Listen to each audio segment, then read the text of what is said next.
tell you what.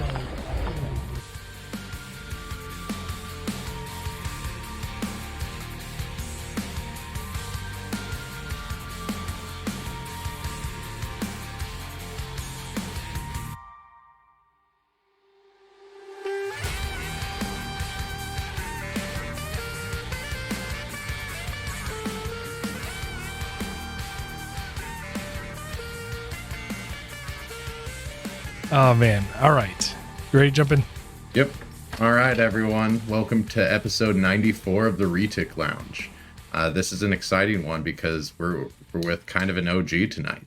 This is someone that comes highly recommended by a good buddy of mine, Weston, over at Wildfire Retics. So I'm excited to talk to someone that Weston just holds so highly. So, Lucas, what do you want to say? Yeah, I mean, so we're going to be bringing on Paul Lucas. If you know him by his Instagram, it's the Retic Keeper and the Retic Keeper. Yeah, the Retic Keeper. And you know, I knew him prior to him getting out of retics for a good amount of time. And you know what? I think maybe we've had passing conversations on why, but like I kind of want to dig more into that. But you know, I told him this like probably a few months ago and he didn't even, you know, realize it. But back when I was first getting into retics, like very first getting into retics, I hit him up and kind of asked him some stupid basic husbandry questions. And he replied, and he was like, this is back in like 2017. You know, he was a name that I always saw when I looked on the Retic Nation searching for some type of question, or, you know, I was just kind of doing my research and always saw him back in the day on there. And then he kind of left and dropped off the face of the earth. And when I saw him back and I was like, oh, that's right. This dude, like, what happened? So that's what we're going to talk about tonight and kind of just like what he's doing now that he's back with retics. He's, you know, one of the few people that's like nearly strictly mainland that, you know, I have an utmost respect for and appreciate his willingness to talk. And I don't know, I'm excited to talk to him more. Yeah. All right. Well, you want to bring him on? Without further ado, yeah, let's welcome in Paul Lucas. Whether you've poured your heart and soul into your reptile business or you've just begun your business journey, AE Foundry has you covered with next-level expertise in graphic design, motion graphics, videography, photography, and so much more. If you've been dying for a new logo for your reptile business, motion graphics for your current logo, a new website, or need assistance making your video podcast come to life, then listen carefully.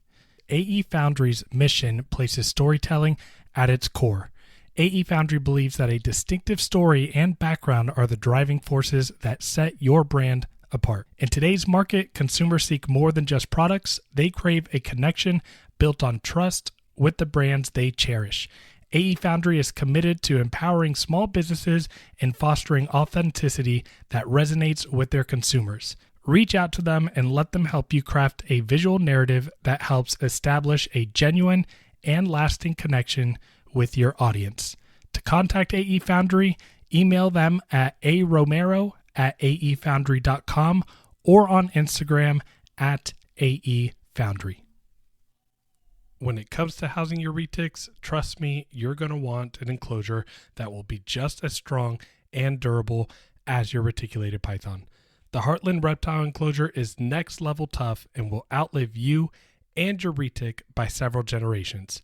Heartland Reptile enclosures are designed and manufactured out of powder-coated aluminum to provide the highest quality and longevity available in the reptile enclosure. What makes them even better is they are lighter than your PVC and plastic enclosures out there and are extremely tough. Stop playing around with plastic enclosures for your large constrictors and step up your enclosure game with the Heartland Reptile enclosure. To inquire about one of these enclosures, speak to Jordan himself at Heartland Reptiles on Instagram, Facebook, and on TikTok. Here on TRL, we preach about the importance of using hooks, feeding tongs, and other tools with your reticulated python all the time. Animal Equipment by Stoney not only has all the tools you need for any snake you keep, but they have the absolute best hooks on the market. What sets Animal Equipment by Stoney's hooks apart from the other guys is their polycarbonate hook ends that provide a warm feel that won't disturb or bother your retic, ensuring a positive interaction from the get-go. Since 2008, AE Stoney has been supplying zoos, herpetologists, and other animal professionals with their tools. It's time for you to step your hook game up and buy an AE Stoney hook. To learn more and purchase one of their amazing products, visit aestoney.com. Paul, what's going on, man? What's going on, you guys? How are you? Doing great, good, man. Doing good. Hey, and you know what? I feel like we've maybe the last 4 or 5 episodes, Nathan, we've been thanking our guests for coming on at this time, but we've been doing late interviews lately. So I just want to say thank you, Paul, for you're on the East Coast, and so you're 2 hours difference than Nathan, one of me. So it's not early over there. So thank you. No, it's 11, just about 11:30 at night, man. It's not going to be up at 4:30. I might just stay awake. I don't know. We'll see. He's literally drinking a turpus with coffee in it. I'm literally, and you know what's funny is I'm not eating a pumpkin spice, but I'm drinking out of one. It's like, whatever. There you go. Yeah, man. We really appreciate the sacrifice. We always record this late, and for the East Coast people, it's rough. It's just nice to see that people actually give a shit enough to come on. So that's right, cool. exactly. It's every once in a while when we get like the West Coast people on, it's like a sigh of relief for me because they're able to do 8:30, right? Like it's not a big deal. But yeah, I mean, we can talk for as long as you guys want to talk. I mean, honestly, you already got me awake at 11:30 at night, so you might as well keep going. There we go. But I'm honored to be on. I was honored to be asked by you guys. I appreciate it. I respect what you both are doing. Cool. I like seeing younger guys coming up and doing it the right way, and you guys both do it the right way, and I respect the shit out of both of you for that. Thank you, man. That's cool to hear from someone who's been so active within Retics for so long. Yeah. No, it does mean a lot because I know there's a lot of people out there that have been doing this as long as you have as well. That it rubs them the wrong way that these two, guys that combined don't have the years that they do alone, right? They're kind of bothered by it, but it's funny you say that because there's guys out there. I've traveled to a bunch of different people's, places. And when I was first getting back into it, so I started keeping retics back in 95, 96. And we can get into that when you want, but traveling around. Let's just jump in. OGs. Who's Paul? So let's see. I was working at a pet store. There's actually a post about it on one of my Instagrams. A buddy of mine, I hadn't talked to him in probably 15 years. His name is Billy. He actually worked at the same pet store. And I walked in one day. I was already working there. And I saw this snake. Had no idea what it was. Just these bright reddish orange eyes and this pattern that was just, everybody had berms. And, growing up, I had the older kids in the neighborhood had boas and berms. The one guy, he had, I think 16, 17 footers living in his one spare bedroom. And I had garter snakes, frogs, garter snakes, stuff like that. Just, you go down to the creek and you would catch the stuff and you would take care of it. And, and if something happened to it, I was like 7, 8 years old. I didn't understand what I was doing. Tried not to kill them. Stuff happens. And my obsession started when I started seeing the bigger snakes at this guy's house. And I couldn't believe how big. I mean, the berm, I was a kid, but I swear it was this big around. Yeah, you put your hand on it and it goes out. It was massive. And it was a puppy, he's playing with it in his backyard. And it was just this big, huge, just cool snake, right? And I joke now, nobody really, no kid's mind is blown over a super dwarf. You pull that 18, 19-foot snake out, and it's just the parents all run backwards and the kids all run forward, and it's right. And I've done a couple shows, but before the educational shows started coming to my nieces and nephews' schools, they were pretty impressed by the super dwarfs, and now were they? yeah, now not so much. Yeah, there's where's the really big ones? Yeah, it's all about context, right? Yeah, and the big ones are cool. So, like I said, 95, 96, I walk into this pet store and sitting there. No idea. This is before the internet. The internet wasn't really around the way it was now. And I bought it. It was $125. It was, looking back, it was a Sumatran. She was just a baby. I mean, she was tiny. Threw it in a fish tank with some mulch and a heat bulb. Yep. And this thing just started growing. and growing and growing. And about fast forward to 2000, so 5 years later, I bought a tiger retic, and I had that one, and she was about. So wait, this was what year that you bought the tiger? 2000. Damn. So that's pretty early into the tiger breeding stuff. Yeah, they were born. I think they started. I think Bob just said something like 91, but him and Rodney are kind of going back at it about when the actual truth behind that is. But I mean, yeah, they were. That sounds about right. Yeah, it's, Rodney. I like the guy, but whatever. Oh, jeez. So I had one in 2000, and with this thing, and I didn't keep them together. I had the big girl in a 4x8x4. I just grabbed plyboard, built it all together, ran some rubber pond lining so it didn't, leak out, threw some mulch in there, had a big pig heat blanket for heat for it, and it just kept growing and growing. By the way, those heat, those red heat pig blanket things are still phenomenal. They're amazing for me. Yeah. Oh yeah. They're amazing. They're extinct. I feel like no one uses them anymore, but they are great. Yeah, they were great. I mean, if you were doing do-it-yourself custom enclosures like that, because Vision wasn't around then, or at least I didn't know. They had boa wood cages that weighed 500 pounds for a 4x2. I mean, they were this thick, and it was obnoxious. So I just built my own for a fraction of the price, and the snake was super cool, man. She was super cool. And fast forward, I went to college, and I get a phone call from my father, and he's freaking out about this snake. She had gotten out, and she climbed up, and we lived in a townhouse at the time. She had climbed up into the panels in the basement, and she was on the main beam that held up the whole house. Oh, geez. And my father's not a big guy, and he was holding on to it, and he said his feet started to leave the ground. She started to pull him up into the ceiling, and he was like, "That's it, the snake's gotta go." So I ran home. She hadn't eaten in probably 2 or 3 weeks, which was nothing. I came home periodically to take care of her and do stuff. I just threw a rabbit in its cage, and it came down, ate it. And he put an ad out on some page and didn't tell me. And he traded this big, beautiful, I'm 95% sure it was a Sumatran. Just looking back, I have pictures of her for a caiman. It was a little caiman this big. And I came home, and there was a caiman in there with a swimming pool and some cinder blocks. And I'm like, "Where's my snake?" He's like, "Oh yeah, we got rid of that." I'm like, "Come on." So, hey, but at least he switched it for a badass animal, though. It was cool, and since then Maryland's banned them all. You can't even keep any of that stuff anymore. You can keep a 20-foot python, but you can't have a 4-foot, dwarf caiman. Right. So, it's the same out here in Utah. It makes no sense to me. It makes no sense, right? You can have monsters here, but you can't have a cobra. You want a pet tiger? Come move to Texas. That's funny. It's funny. Yeah, but no live animal auctions in Dallas. Oh, geez, that's a lame Dallas thing. They have some weird laws for being one of the freest.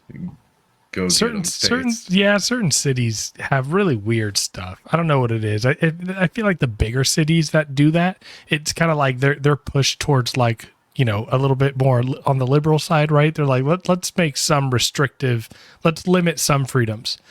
You can't have snakes that were 5 feet long in some of these city limits and things like that. It's ridiculous. Right. Yeah.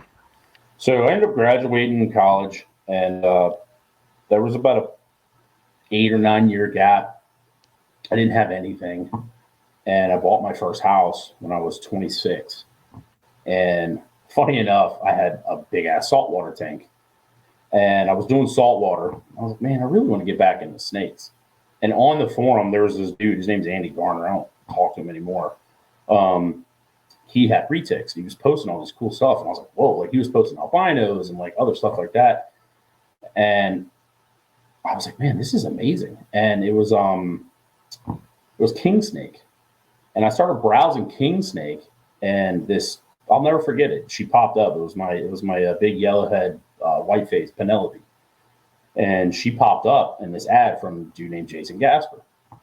I hit him up, $300, done, sold, send you the money. Had no idea what I was doing. Didn't even know if I could trust the guy. Had no idea who he was.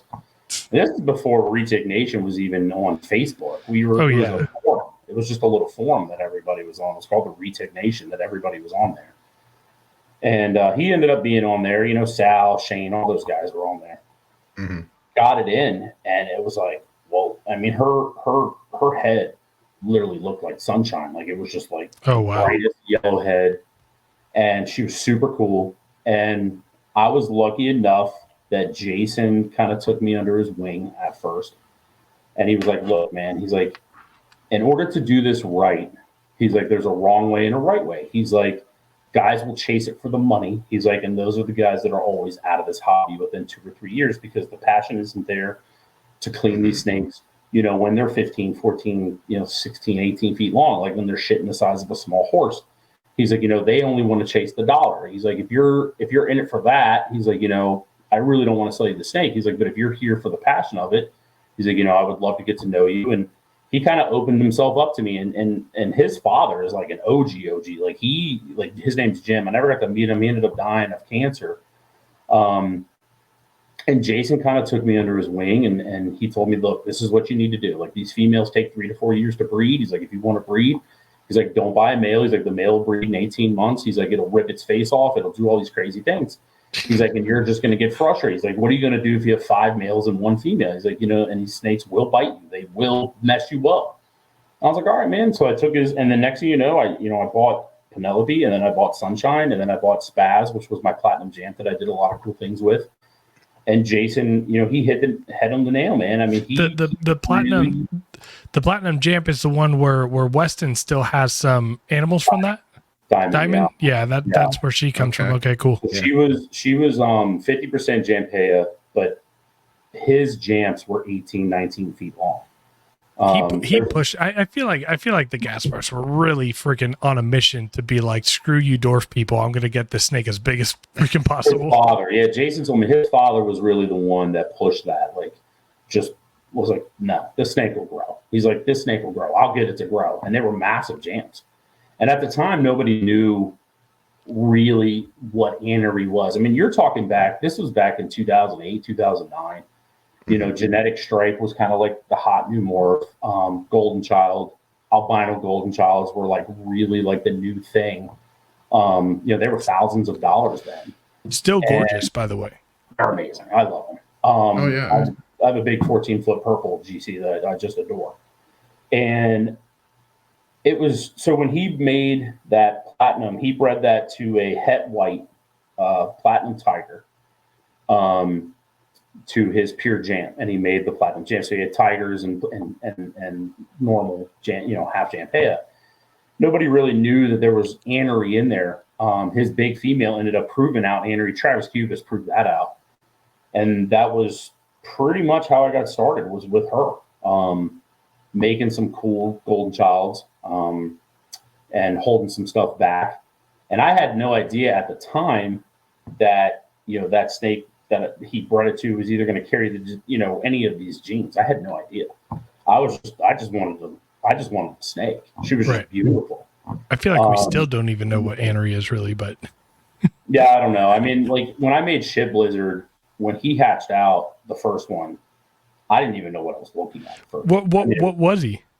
So he was an anery ultra ivory golden child tiger. Dude, and when did you? So you made a Shit Blizzard back when? 2014? I got her in 2010. Yeah, about 2013, 2014, somewhere around there. I don't know why the word Am I missing something? I've never heard of the Shit Blizzard. Yeah, so again, I've probably spent way too much of my life on the Retic Nation. Okay, so I'm gonna dig while we're talking about this, see if I can pull up the Shit Blizzard. So Robert Uvino, who I respect and I adore, he's great. He made his the white snakes. I forget what he named them. He named them the winter something. The Lucy line that he had. He didn't know if it was like from the platinum line or the other line. I'm kind of Lemon Glow. Lemon Glow. So he didn't want to like cross the lines. He didn't really know what it was. So he called it kind of like he didn't name a new morph. He just kind of called it his own little thing, which is fine. Mm-hmm. And when I made Shit Blizzard, he was white, but he should have been an ultra ivory, which are mostly yellow, but he was white with this, like, it looked like somebody smeared shit all down his back because it was just like this black speckling all over his back when he was a baby. If you go to my Retic Keeper, I found it. Yeah, on the Retic Nation, if you type in shit blizzard, there's at least a dozen posts. No, I found it immediately. So that's why the Retic Nation, even though I hate Facebook, is an invaluable tool as Retic people. It is. If that page ever got canceled, a lot of information would go, and I hope that never happens. I tell people all the time, they're like, hey, how'd you learn the morphs? How'd you learn this? I was like, dude, you join the Retic Nation and search any morph you hear, go on the Retic Nation, search it up, look at the history of it. And they're like, oh, I don't have Facebook. And I was like, then you're going to be way behind everybody else. So that's one that I sold. So that's actually another one that I made. There's only 3 in existence. And you can see how it's pretty cool. The snake is neat. The one that Megan Kelly got from you was beautiful. Yeah. So that's actually this snake. I'm 95%. Oh, really? Just grown? Yeah. So this one got shipped back to Weston. And then Weston sent it to me, and then CJ really wanted it. And he was doing some cool stuff with it. Actually, I've known CJ for a while. I actually sold CJ a bunch of email stuff back in the day. He doesn't live that far away from me, actually. He's a good dude.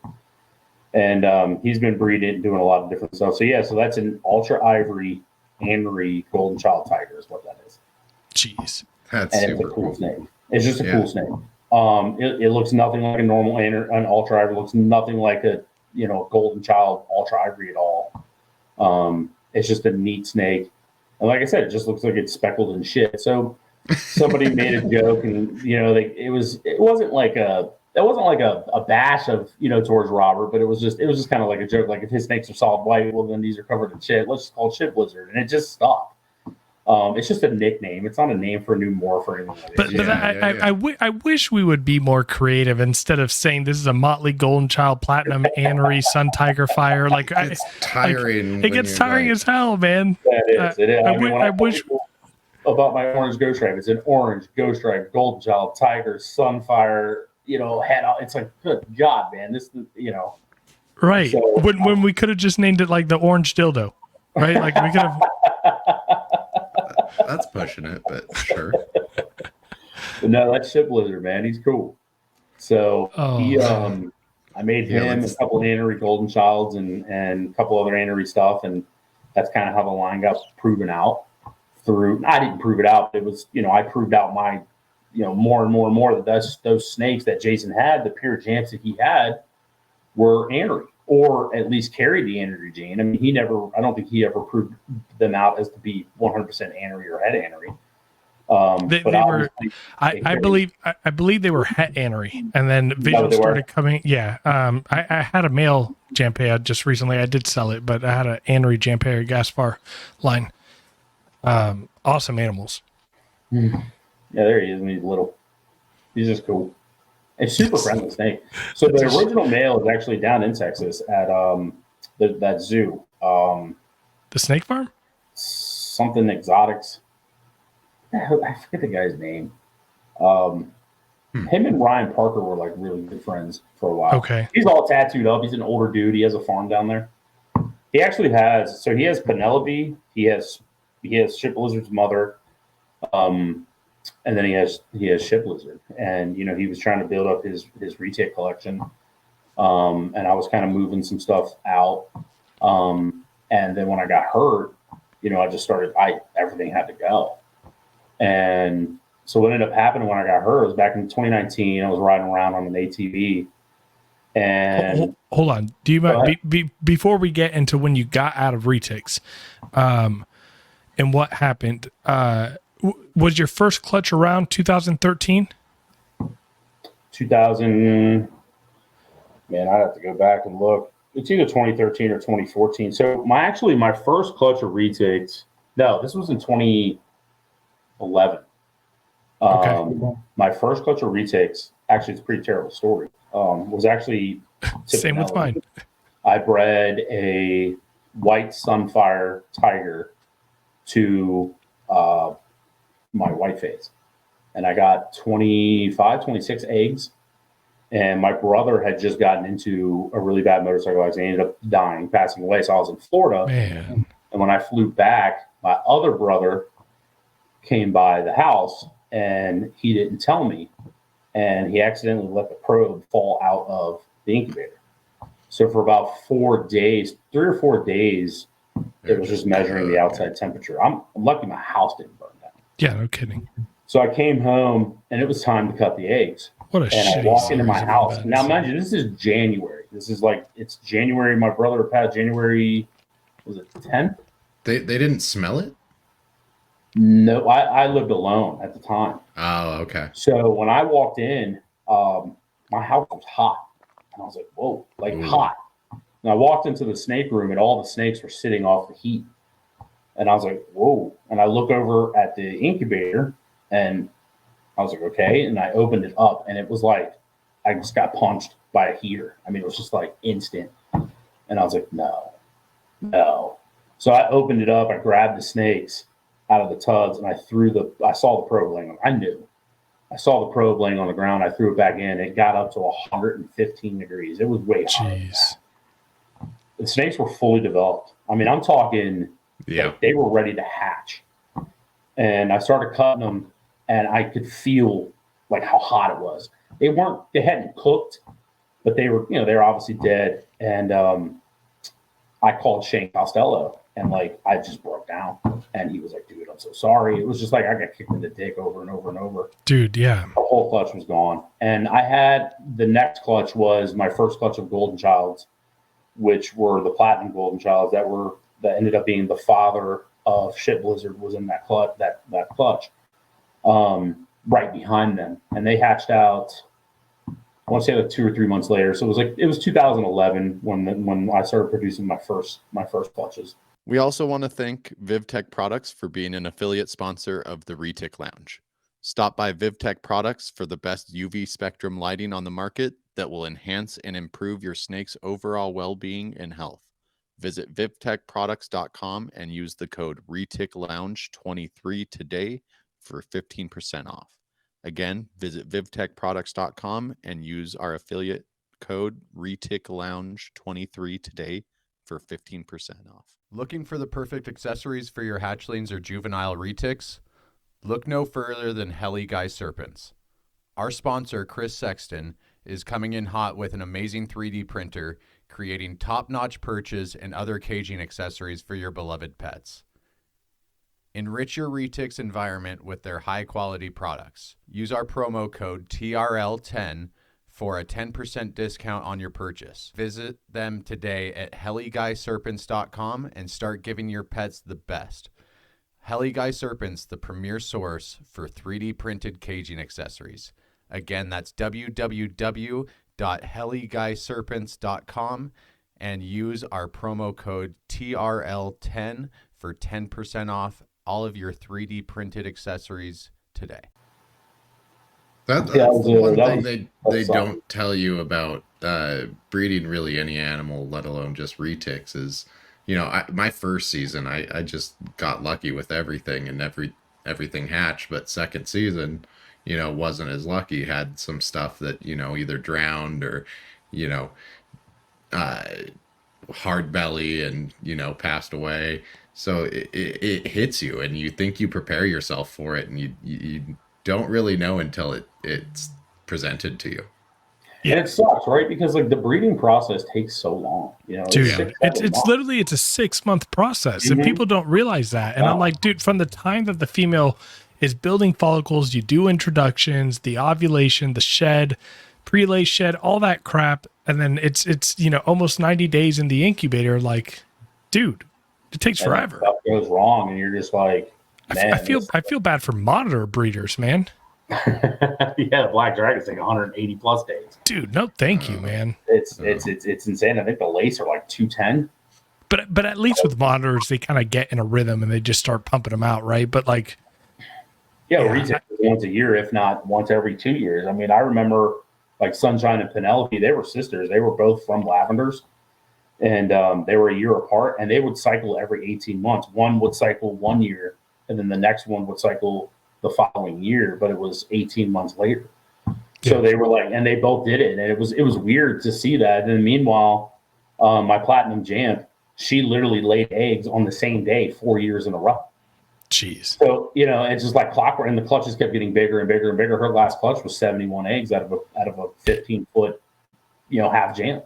Like, she just kept laying and laying and laying. And I was like, dude, I think Gabriel, who does the ghost anthrax stuff, just had a female lay 72, and I was like, holy shit. But I mean, damn, dude. I mean, what is there any, like, I will say this, the Jamps do lay smaller eggs. Oh yeah.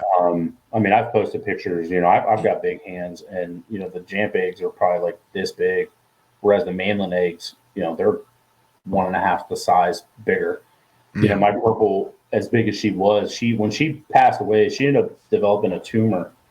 And we just put her down. I took her to a vet down in Virginia, and they put her down, and we measured her at 18 feet 1 inch and 157 pounds, somewhere in that range. Nice. That was a big purple, and her eggs were big. I mean, they were huge. And the size difference it's really, you can tell the size difference. I mean, it's a big difference. I could get half of her clutch, the purples, in one 40-quart tub, and you're talking like 20, 22 eggs, whereas the Jamp, I was getting 30 to 35 eggs in the same tub. Oh yeah. Well, one thing that I've been doing that I've loved is, breeding and going through and producing different localities is I have egg weight data. I don't take hatchling weights. I don't think it's relevant, but I do take egg weight. When the clutch hatches, and it's really cool to see the different weights of each locality, and one thing that's interesting that I've seen is, especially with like the Mindanao Philippines stuff that I'm working with and talking to people in the Philippines, as well as just the anecdotal data that we have here is, they get about as long as the layers, but they are so lean, and I'm talking about, dude, like they're skinny. And I've tried to, like, I'm like, let me see if I can prove this wrong. And I've tried to make them not skinny. And it just doesn't work. But they lay the heaviest eggs I've ever weighed, Really? including a Tiger Mainland. Yeah. Are they round, or are they like more cylinder shaped? Round. I'd say compared to others, they're round, but yeah, they're average of 292 grams. Okay. Wow. Versus my average of Calatoas are 92 grams. Isn't that insane? It's nuts. But I think they messed up saying that these retics are the same. You know what I mean? Like, I feel like Superdors are just, they're their own species in my opinion. Well, that's so when I was saying before we started recording that afterwards I would talk about a project that I've kind of included Weston in indirectly with. We'll talk more about it, but it's about that species and subspecies. But I want to ask you, before we jump into the accident and why you got out, what was it that you were really doing? Like what projects? Yeah, what projects, right? Like what were you? At the time, I didn't really know. I just loved keeping the animals, and all this stuff was new. You know what I mean? And we're talking like 2008, 2009, 2010, when, sunfires were like the new morph. Right. You know what I mean? Could you imagine, Nathan? It was crazy. I mean, you had people like Jay selling, people didn't really know what the granite back versus anthrax versus super granite back was. Jay was selling like crazy looking anthrax or granite backs that he called super granite backs for hundreds of dollars more than a normal granite back that would produce the same genetics. It's just a high expression. People didn't know if anthrax was, because Nerd was really the only one with them. And so like this stuff, like I said, like I think my first Tinley, when I went to Tinley for the first time, either 2010 or 2011, all the talk was about a lavender golden child. Like that was the new shit. You know what I mean? And now you can get one for $200. They were thousands of dollars, like $6,000, $7,000, $8,000 back then. And that was all the rage that was. And it's cool, and so I didn't really know where I was going with it. I got lucky, You put shit together and you named it Shit Blizzard. I mean, honestly, that's kind of how it did. And, I didn't, I needed a lot of help. I got a lot of help through Jason, and somehow, some way, I'm still one of his best friends, Andy, Andy Dietz. I was his best man at his wedding. I have no idea how him and I became as close as we did. That's Lucas, you and I were talking prior. What I love about this industry is the friendships that you can make, and these are lifelong friendships. I've known Andy since 2011, 2012, going on 12 years. I was the best man at his wedding. I'm his kid's godfather, and him and I have a great relationship. He's the reason why I have my Malinois. You know what I mean? He's all because of retics. All and because of and it's crazy. It was just a trip up to Nerd. Me and another one of my best friends named Mark. We just went up to Nerd one day, and it just turned into this amazing friendship. And to answer your question, I didn't know, and I got lucky. Jason kind of took me under his wing a little bit, and the genetics that I got were, I didn't know what those genetics were. And I kind of lucked out making some of the stuff that I made, and then I tried to concentrate on more quality than just making a new orange snake with 5 morphs shoved up its ass. Mm-hmm. That kind of seemed to be the craze there for a long time. It was like, look at this orange snake. Look at this orange snake. I think that's why a lot of the mainland community doesn't have a good taste on their tongue with me and Nathan, is because we oftentimes joke about the whole world's first craze and that whole thing. Or maybe that's just me. I don't know if I should throw Nathan in that mix, but I know I talk about that a lot.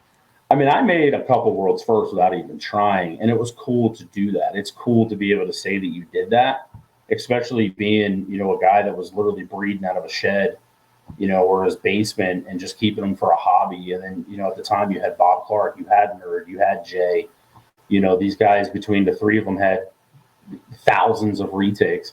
And here you are with your 7 retakes doing something that nobody else did. It was kind of cool.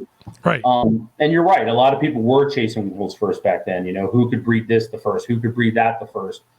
And that's kind of, I think that's how we got into the mess that we're in. The mainland market is trash. It's terrible.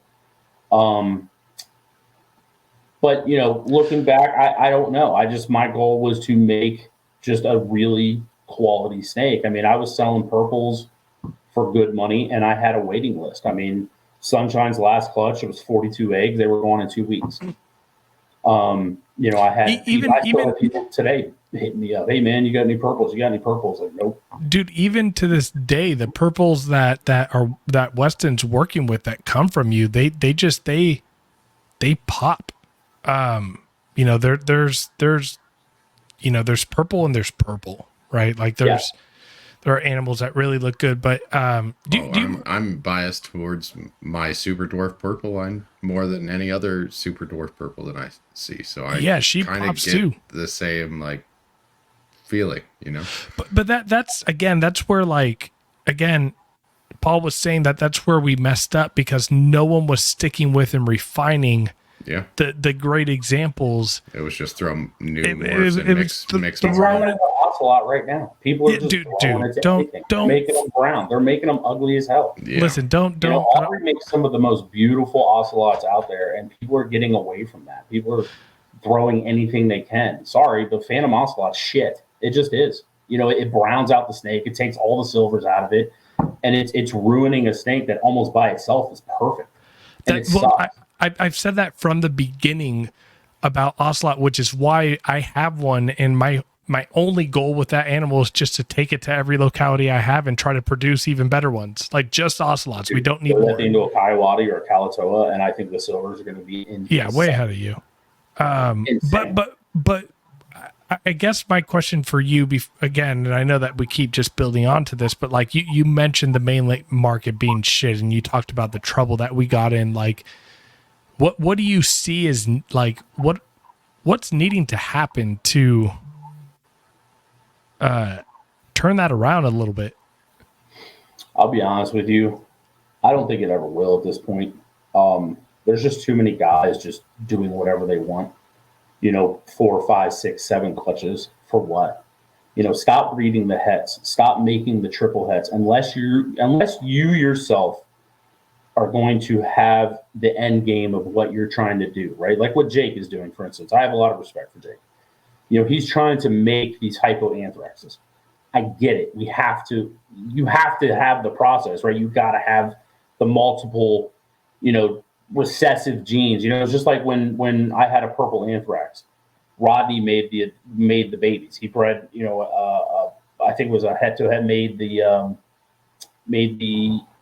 think it was anthrax pos het purple, and Mark ended up getting lucky, and he ended up making a couple of purples, anthraxes. I get it. You have to do that, but that's kind of done now, right? Like a lot of people have the genetics. Yeah. There's no reason for me, I have my hypo down, my platinum hypo downstairs. I have a couple things I could breed to her. For what? Why make a bunch of het? That's the project is already, it's already up here. Now the visuals need to be made. Now I get it, especially with like Ocelot and other things that are coming up with like the Aztecs. You have to start somewhere. But like if everybody's doing it, right? I feel like everybody has an Ocelot. Where the hell did they all come from? So everyone's breeding the Ocelot right now. So you're gonna have 1 million hets coming up, or you're gonna have the visuals. Hopefully, enough people were smart enough to either get one visual and then one het, and now you can make multiple visuals down the road. With the hypo, we're kind of in the infancy stage of it, right? We haven't really seen too much other stuff other than platinum and tiger or female hypo thrown at it. Female hypos seem to not do well, so I'm hoping someone figures it out with a female. Bob has messed up with the females, and Keith has had struggles with some females. It seems like the visual females just aren't the best breeders. Well, that's good to know. I mean, I need to do a little more research on it. I mean, that female you have that Weston sent you is amazing. She's spicy. She's an asshole. Yeah, she's a lot of fun. She needed to grow. I mean, she's already has a couple years on her. Bob sold that snake to the guy originally bigger than it was supposed to be, and he was just a young kid. He had some money. His name's Muhammad. I talk to him all the time. He's a good dude, and it nailed him right out of the bag. And he ended up having to go to the hospital, get stitches, and all this other stuff was going on. And he came back, and this is his story, not mine. And he came back home, and he's got his hand wrapped up, and the snake's still in his kitchen. So he had to corral it up and throw it in a cage. And that's a great story. At least he has something to block it with now. That's funny. And he had to corral it up, and he threw it in the cage, and he was only feeding it like a rat a week. He's scared of the snake, and if you don't really know what you're doing, a retic will mess. I mean, it'll ruin your life. I mean, Jason Casper got the glove. I mean, there's guys. If you go back, there's a couple dudes.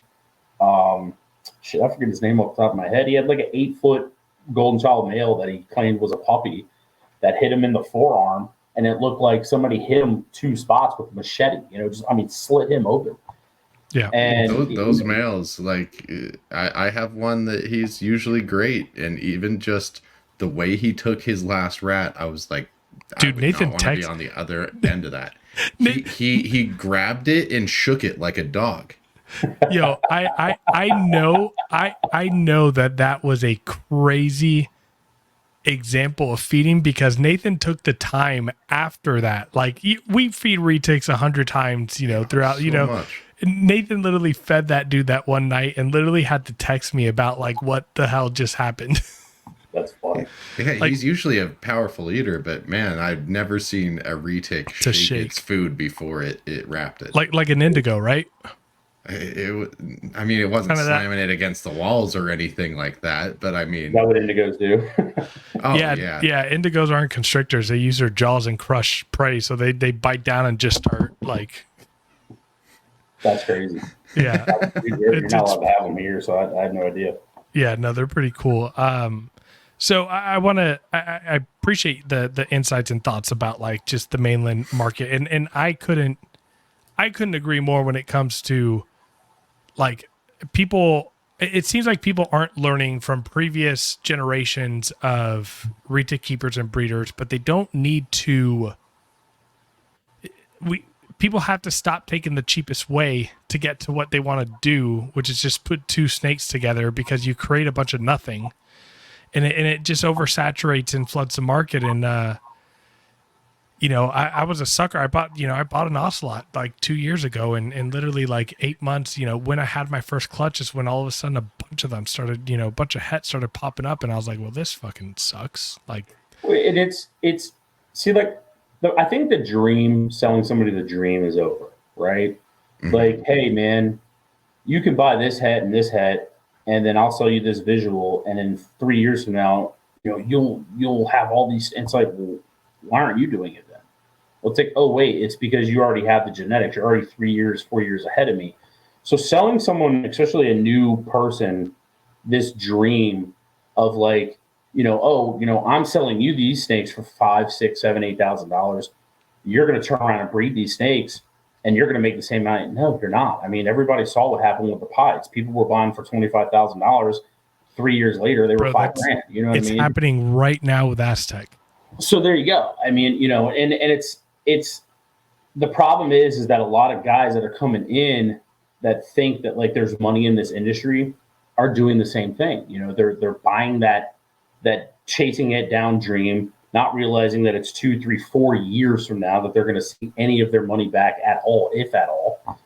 And by then, that dream was sold to 10 other people. So now you're chasing the same dream with 10 other people. And it's like, what are we doing here, man? If you want to protect the industry, in my opinion, you got to stop doing that. We have to stop doing that. And that's what I've done. I've gotten my retics down to snakes that I want, snakes that I've loved for a long time. The Solaire, the Sula, the Platinum. I mean, the Hypo kind of just fell in my lap. But before we jump into that, okay, I'm gonna cut you off there. I still need to hear what happened when you got out. So I didn't get out. I was forced out. I got a devastating injury. I wrecked my ATV. I was at this park up in Pennsylvania, and they didn't let anybody know that a flood had happened a week prior and washed out the back end of some of these trails. I was on a Grizzly 700, was just cruising. And these are trails that I've ridden multiple times. I was on a path that led you to the hard paths. It was like you're literally just driving down like a gravel road, and they put in these like, I don't even know what you want, a berm, jump, whatever. I mean, they're only like these like 3-foot little rollers.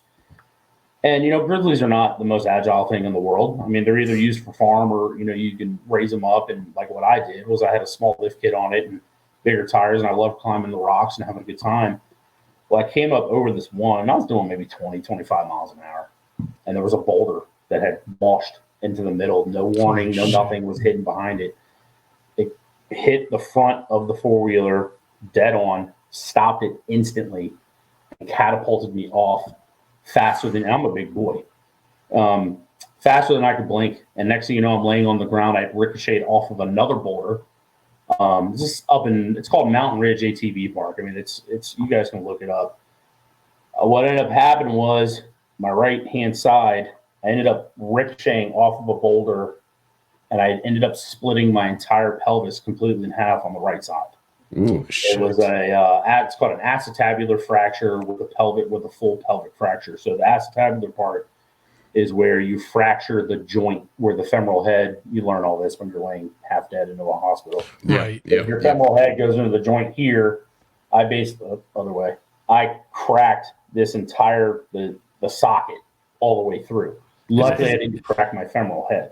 Is that a pun? Why it's called like acetabular? Like, it's because it's your pelvic and it's like where you're at? No, I have no idea. I'm not a doctor. They just call it that. I just know that it goes when you crack your joint in the socket. They call it an acetabular fracture. Shit. I was laying on my back. I was with one of my best friends at the time, and the only thing I could think about was my snakes. I literally called Weston, staring up at the sky, bleeding internally. I could feel my groin filling up with blood. I thought I had ripped my artery. I ended up having to get 2 blood transfusions. I mean, I fucked myself up pretty good, man. Holy shit. And I called Weston, and I was like, I fucked myself up really, really, really, really bad. I don't know when I'm going to be able to talk to you next. but I need your help. I need you to take my snakes. And all he said was, okay. Yep, that's the first thing Weston told me about you. Like literally that conversation was almost verbatim from his mouth.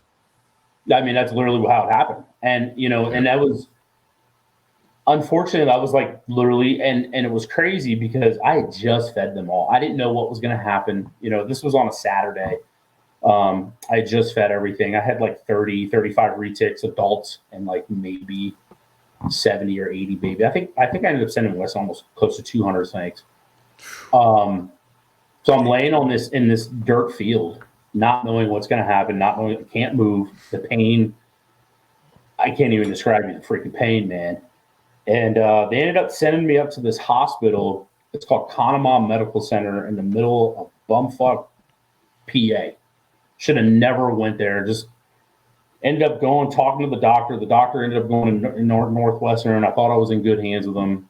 Completely botched the surgery. The first surgery basically cut me open on the side where your kidney is. Went in.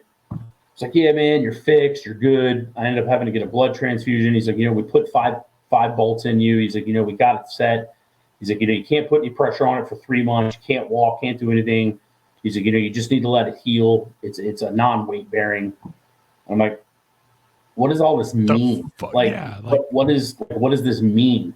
He's like, well, you can't stand on it. I was like, well, can I walk at all? Like, you're telling me I can't stand. He's like, just don't. He's like, yeah, your left side's fine. He's like, you can walk. He's like, we'll give you crutches. We'll give you, a walker. He's like, you're good. I was like, all right. So I got back down here. And like I said, I live in the Metro DC area and we have some of the best hospitals in the world. We have Johns Hopkins, we have GW, we have some of the best facilities that you can go to. And at my 7-week checkup, I went to my doctor who's married to an orthopedic surgeon. Real quick, Paul, what year was this? 2019. Okay. August 25th, 2019. That's the date. Oh, we got hurt the same year. Oh, wow. What'd you do? Yeah, I blew my back out lifting a barber chair out of a truck. Fuck that. Yeah. That led to a spinal infection that led to this dude I had to call on someone who kept anacondas to help me through a lot of it. So I wasn't sure at the end of it, like if I was going to be able to keep retics. So I totally understand the circumstance. I mean, yours is much more dramatic, but hurting your back, man. I don't know. I don't know if I'd rather hurt my hip or my back. I mean, that's a big motivation on why Nathan keeps, like super dwarfs and why he needs to keep the snakes manageable. He can't drag around 150-foot snake. No. I know I'm going to have more surgeries in my future, and right. Yeah, me too. I'm going to have a full hip replacement. Yeah, so that shit's easy though. 4-week recovery now. I'm very strict on what I keep, but I mean, I know people in wheelchairs that keep Mainland, so it's not really an excuse. That's just fucking what true. I'm comfortable I mean, with. when they're cool, they're cool. I mean, I have a few of them that are just some of the coolest snakes in the world. They're easy to handle. But go back. Let's get this out of the way. So, fast forward 7 weeks later, I went to my personal doctor who's down here. Mm-hmm. And he's like, hey, let's just check you out. Let's go get a CAT scan done. You can actually go on my Instagram. I think I posted the CAT scan. Let's see. And he comes back and he's like, dude, this is all wrong. He's like, this bolt's not even in your body. He's like, it's just laying there. He's like, wait, the what? Fuck? So I'm thinking I'm like halfway through on my healing and I'll be able to walk again soon and do some stuff. He's like, no. He's like, you need to have this fixed. He's like, this is not good. He's like, could we go? He's like, yeah. He's like, but you're going to have a full hip replacement in a year. He's like, and you'll be in chronic pain for the rest of your life. He's like, the only thing I'm worried about is, he's like, bones already starting to grow. Bone starts growing back at 8 weeks. Most fractures are healed at 7-8 weeks. So he called this doctor. His name's Dr. James DeBritz. He's the head of the GW orthopedics. I went and saw him. That was on a Thursday that I went and saw my doctor. I was at his office on a Monday. There you go. I think I see the floating nail. No, this is actually the second surgery. I had a feeling that this was the first one I found, so I had a feeling this was actually not the botched one. So the botched one, I can find it real quick. I'll find it. Don't even worry about it. Just keep going. So on a Monday, it was October. It was during the Nationals World Series run. It was like the second surgery was October 18th, so it was like 5 days. The 13th, I went in, I sat down at his office. He's like, "You're fucked." He's like, "We have to rip you apart." And looking back, at the time, I went from thinking, okay, I only got maybe another 6 weeks to go, to wait, what? And it was like, he's like, dude, he's like, I have to redo this whole thing. So at first I only had 4 or 5 pins just in my pelvis. And what ended up happening was when I ricocheted off, I hit it and like kind of spun. I pushed my pelvis back 4 inches in my body. So literally the pelvic wing literally like went back like this. And that's where a lot of the damage was. So what he ended up doing was he ended up cutting me, and I was on his. I had surgery that Friday, so I talked to him Monday. I went into surgery Friday, and what he ended up doing was cutting me from basically my belly button almost to my butt crack, and then all the way down to my knee. And he made a T, and he opened me up so that you could see my entire pelvis. My whole entire femur was open, and my whole entire pelvis was open. Wow. And if you bring that picture back up, Nathan. Yeah.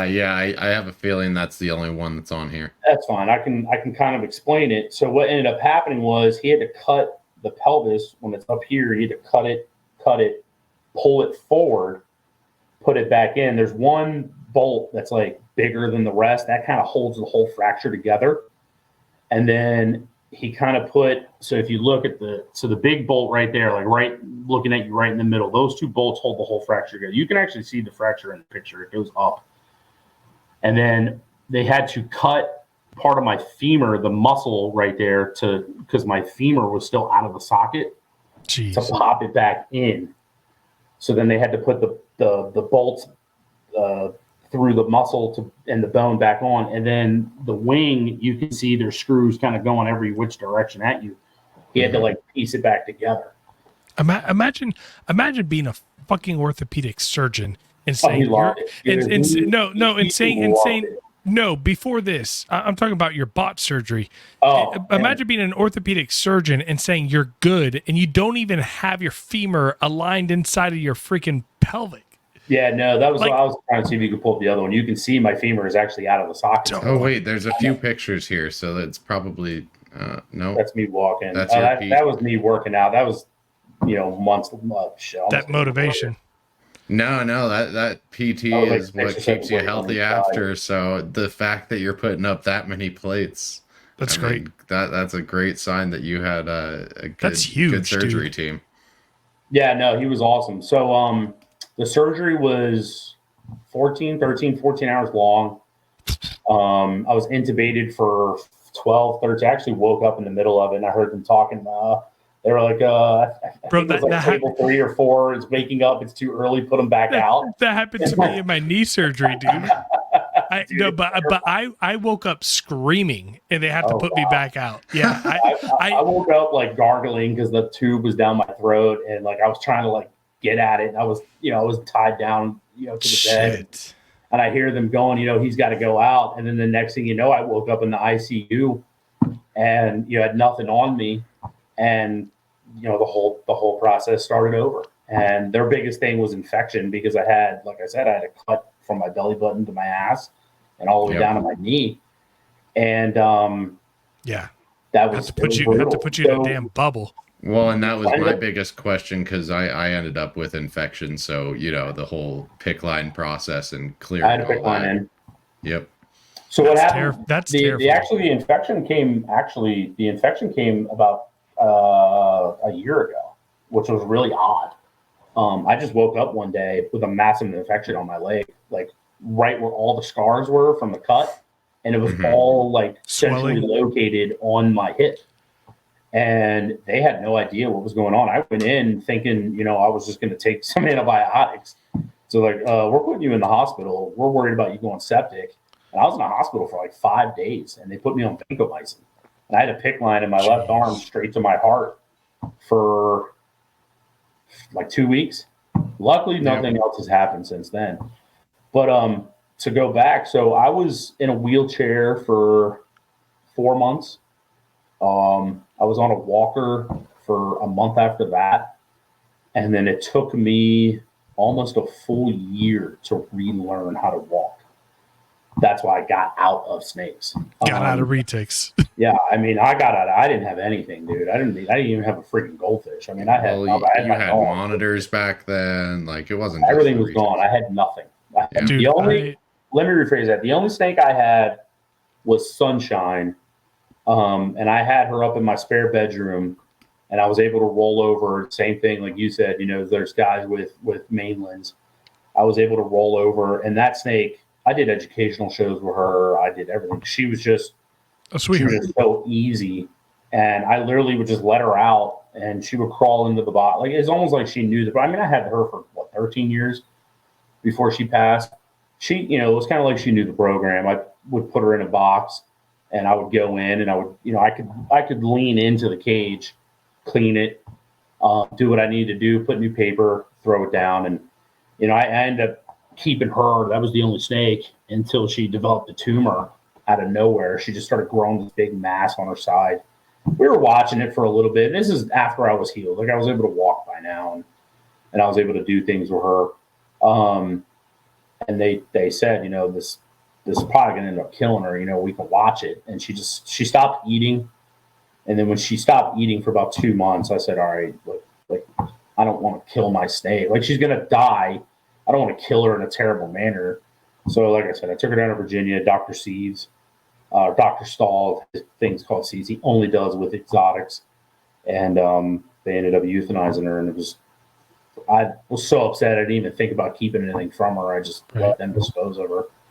And it just sucked, man. And then when that happened, I was just kind of heartbroken. You know, everything. It was kind of just one thing after another with the surgeries and you know, the PICC line and the snake dying, and it was just I really just didn't care anymore. My passion was kind of gone, and I moved into the house we're in now, and I was like, you know, I really just let me just get a couple snakes, like things that like I've always wanted, and so I started concentrating on things that I've always wanted. You know, Machino Anthrax, Pied, High White Pied, Orange Ghost Stripe.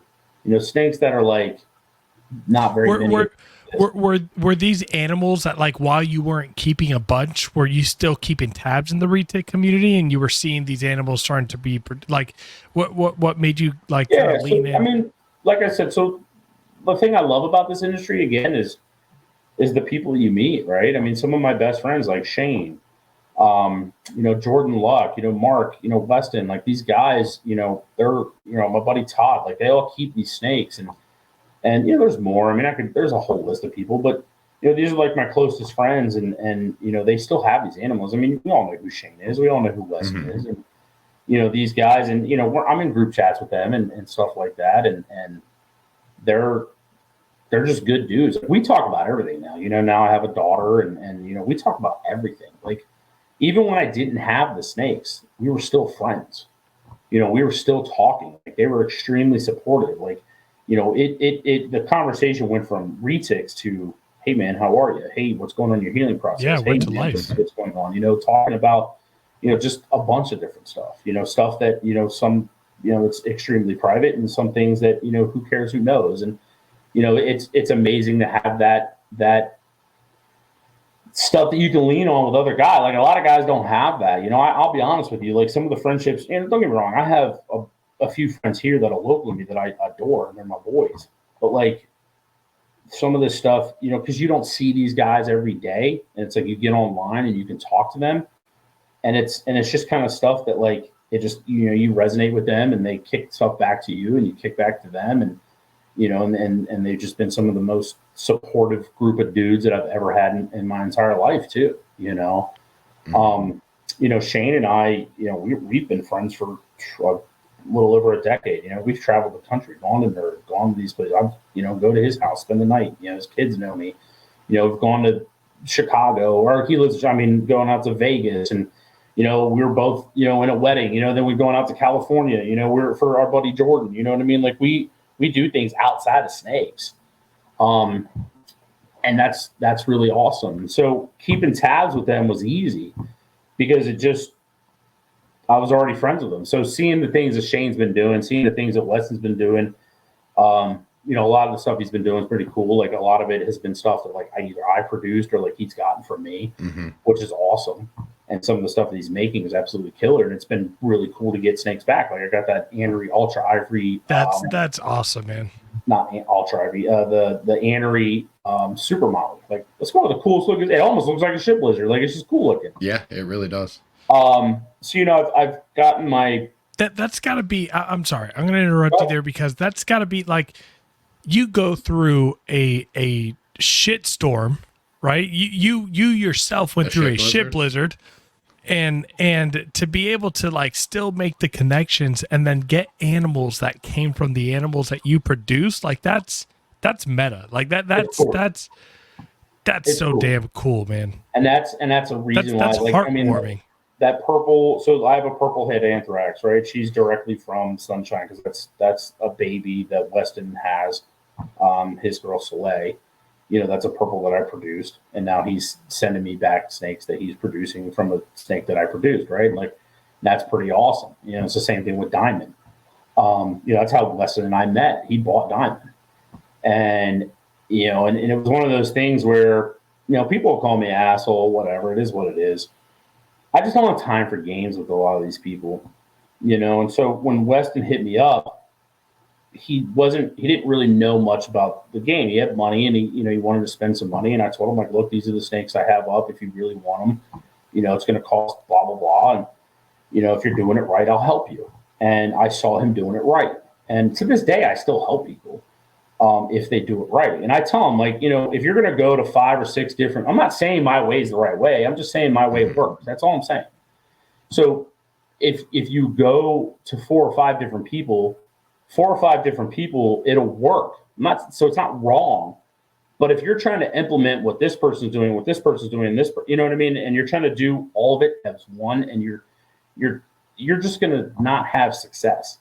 And I learned that through Andy, you know, Andy Deese, when he was up at Nerd, and you know, he showed me how to breed. He showed me the ins and outs of different things and how to palpate, and you know, don't stick a male in to see if your female's ready, because if they're not ready, you know, next thing you know, they can gash and fight. Like to this day, you know, if I know my snake's ready, I'll palpate her, and I'm good. I'm the same way on that philosophy. I know a lot of people that are newer that do the experimental method, and I'm like, you're gonna do it until the day that you don't. I promise. I mean, it's terrible. I mean, there's been projects that have been lost because people just wanted to, like, the purple pink, you know? What was his name? Jeff. He just threw that snake in with another male, went and cut his grass, and he came back and the snake was split in half, or whatever the rumor is that happened. You know, if you're not going to fully be around these snakes and submerge yourself into what you're doing, don't do it. They're too dangerous. You know, you see these idiots, you know, booping them on the head, kissing them on the face. I mean, dude, they'll rip you open. They'll scar you for life. You know, a 5-6 foot retic will do some serious damage to you. These people, they just don't get it. And, you know, and when the male is pissed off, you know, it's not going to come, it's going to slap, it's going to hit you at an angle, you know, and slice you. And there's pictures of it on the internet. I've seen pictures of one of my early mentors who got hit by a big tiger male. Like, that's always been something in the back of my mind because I've had people willing to show that kind of stuff. It's gotta be a mutual respect. You got. I mean, I don't want to propagate the idea that retics are these dangerous animals, because they can be, and that's where that respect needs to come in. And it doesn't matter how well you know the animal. I mean, there's been 2 instances in the U.S. in which a person has died from a retic that was less than 8 feet. Like, strangled by the neck, you know? Exactly. You just can't. They're powerful animals, man. They're powerful. They are, and I don't know, man. It sounds like people haven't done enough martial arts or MMA to realize it takes like 5 seconds of you to lose circulation from your neck to your brain to realize you're out. Like, yeah, like even to this day, you know, if I need to put a retic over my shoulder, some of my bigger animals, right? But the moment that they start coming towards the other side, I turn and I move. Like I don't give them the opportunity. No, there's just no way. I mean, you've seen videos. I mean, the one guy, I think it was in India, he was doing the little, the snake wrapped around, and he died right in front of everybody. Yeah. You know what I mean? It was like an 8-foot snake. They're very powerful animals, and I just think people. I kind of lost my concentration there for a second. What the hell were we talking about? I forgot for a second. Sorry. We're talking about just like what people don't realize, like what a retic can do. And the power of these animals, like I said, it's unbelievable. I mean, you get a 12-foot snake and a 16, 17, they're not the same animal. On any level. Just like an 8-foot to a 12-foot is not the same. I mean, the girth alone, they double in girth. Like the power is just unbelievable. I mean, my Sula that I had, my wild club that Rodney actually sold me, she went from back in the day when they were $250 wild caught. Yeah, so Nerd imported them, and Rodney had one, and she was already 5 or 6 feet, 5 or 6 years old, but she was only like 8 or 9 feet long. She was in a 4x2. Within a year, I had her in a 6x3, and she was well over 17 feet. I mean, that snake just ate and ate and ate, and it just kept growing and growing and growing. I ended up having to take her. She ended up getting an infected tooth, so I took her down to Dr. Stahl, and they had to put her to sleep, not kill her, but put her to sleep to get the tooth out and everything.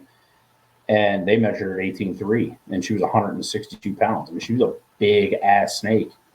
And I've had 15-foot snakes that you could just grab them, kind of toss them around, do what you want with them. That snake, dude, she did what she wanted to do. You kind of just guided her around, and her head was bigger than my hands. I'd wear size 4XL gloves. Like, I mean, she was a big girl. Super cool snake. One of my buddies, Jordan, when he came to my house, I was like, go ahead, get her out. And he looked at her. He's like, I'm good.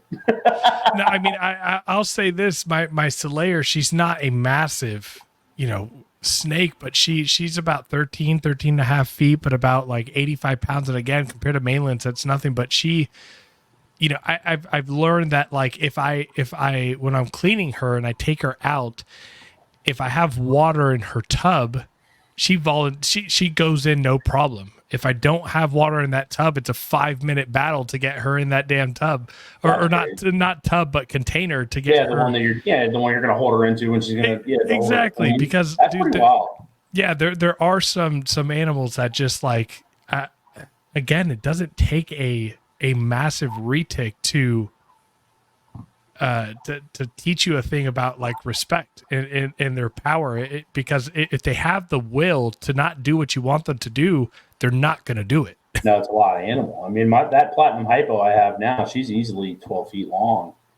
She's fine getting out. It's going back in. She does not want to go back in her that's cage. always fun. Mm-hmm. She's trying to turn around. She bites herself. She's trying to hit me. I'm wearing welding gloves and a hoodie up to here because I want to get bit by a snake like that. Like, it's not. Dude, okay, I'm glad that you said that, because I feel like so many people that have been around for a while are just, there's like machismo mentality of like, it's just a bite, and it's like, no, it's not, man. Like I don't want to get bit.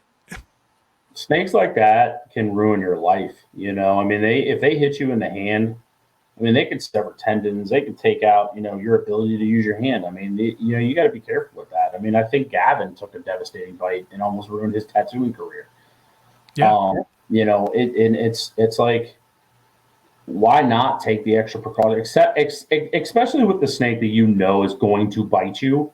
Like, why not just protect yourself? Like, it's kind of stupid. They're just too big. They're too strong. And it's like, who wants to get in that mess? Okay, fine. It's a 12-foot snake. It's not, I mean, relatively talking, mainland retic size, it's not a big snake, but the damage that it can do is devastating to you. It's a big snake. I mean, comparatively to other retics out there, no, but like 12-foot snake is 12-foot snake's a big snake. Yeah. Period. But like I said, when you're compared to the retics, it's not. But like, so people kind of look down. Oh, it's only a 12-foot retic, dude. That's still You know what I mean? It's still one of the most powerful animals you'll run across, even at 12 feet. And it's like, you don't want to get hit by these animals. You don't want to. They will leave you scarred forever. And they're not clean cuts. They're super jagged. When you got to I've been hit on my hand. It's gross. I mean, I've got massive. I don't know if you can see it or not. Where are we? So all that. Oh, there it is. Yeah. So that's a retic bite? Oh yeah. Hit me like this. And that was only the top jaw and the bottom jaw, and he let go immediately. But there's no skin here. There was no meat on the top of your hand, so he just ripped it right open. I had to go get stitches, and that was a fun story. He ended up leaving a tooth in me, and the doctor asked me what I got hit by. I just told him a saw because I didn't need animal control showing up. So I had nicked. Great. So I guess the arteries go up and then they split. So I had nicked one of the secondary ones. They had actually put me to sleep to do the surgery. Yeah, I mean that. And I woke up and he's got the tooth in one of those little glass bottles. And he's like, "Hey man, what's this?" I was like, "I don't know where you got that from." Trying to play stupid. He's like, "Look, man." He's like, "I'm a hand surgeon." He's like, "If you're telling me an animal did that," he's like, "I need to know just for me." Right. I was like, "All right, we're not calling anybody. Like, we're not making any reports or anything like that." And he's like, "No." And I told him and I showed him, and he's like, "There's no way." And I was like, the tooth is in my hand. Like, what do you mean, no way? And he just couldn't believe that an animal could make such clean but /jagged, cuts like that, where it was, it was multiple layers of stitches and everything in there. He just couldn't believe it. And this is a hand surgeon thinking at first, I told him that a saw did this. So, I mean, if you got a guy who went to medical school to repair your hand, believing that, your hand got hit by a saw, imagine your that's a pretty damn clean cut. Right. But imagine that thing hitting you in the face. Imagine it, hitting you here, on your nose, your lips. I mean, that's it, man. Your face is done. You're going to need, plastic surgery to make yourself look pretty. It's not worth it. You see these people coming down to boop them on the snoot, kiss them on it. It's like, what are you doing, man? I mean, I think it's the mentality of those that haven't experienced or don't know people that have experienced you have experience of getting stitches from one of these animals. And for me, if I was in that situation, absolutely, I wouldn't even, even now that I haven't, I don't test the waters. Right. But I think that, I don't know, as humans, I feel like we're more inclined to feel that we have more control that we actually do. Mm-hmm. And that's where we get in trouble. But like you said, whole other story that we can dive into. I'm curious. I mean, first and foremost, like, just to tell the whole story of everything you went through. Thank you. That's a lot. That's heavy. That's life-changing shit. And it is. I mean, something like that, it ruins your life almost to an extent. Yeah. There's, gives you a lot of perspective, though. I mean, you were talking a lot about those friendships and those bonds that, you had those people checking up on you, and you kind of learn who's there for you in those moments. So it's, even though it's shitty, it kind of gives you a good perspective on life and what's important to you. Yeah, absolutely. And it's like with Weston, for instance, I've never met the guy. That's what I mean. And that's what I love about like the reptile community is it's crazy how close you can be with someone that you've never seen in person. And it's awesome, right? Like, again, like, I've never met Weston. He's truly one of my best friends. I could probably call him right now. He'd answer the phone, depending on where he is. And we'll talk about everything. We hardly ever talk about snakes. Hardly ever. That's the same thing, like I said before, with Shane and other guys and my buddy Mark and these other guys that I talk to. And we talk about everything else. Like, Weston just had a baby. So, like, his baby's 3 months behind my baby. We're talking about babies right now. We're talking about being first-time fathers.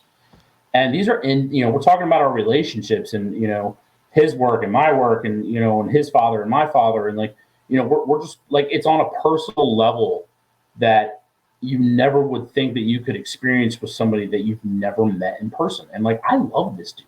I genuinely love the guy. And, I have other relationships with that. One of my very other best friends that I met through snakes, Anthony Prosper, him and I talk every day.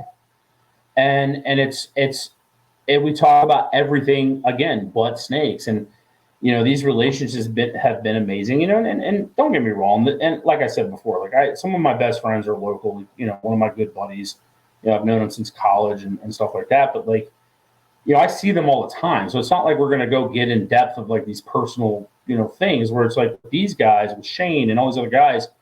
The conversations just get deeper and deeper and more than just snakes. And that's what I really, as I've gotten older, I've truly appreciated. And, when I got hurt, there was people coming out of the woodwork. Oh, I could probably get this snake for cheap, right? No, motherfucker. Like, I'm not even going to sell it to you. Like, I'm just going to ship it out to him and it'll be taken care of. Like, don't think you're going to gouge me because I'm in it, in a tough spot. Like, and it's like, I tried to do what I could with where I mean, you got to remember, man, I was in a hospital for 18 days the first time around.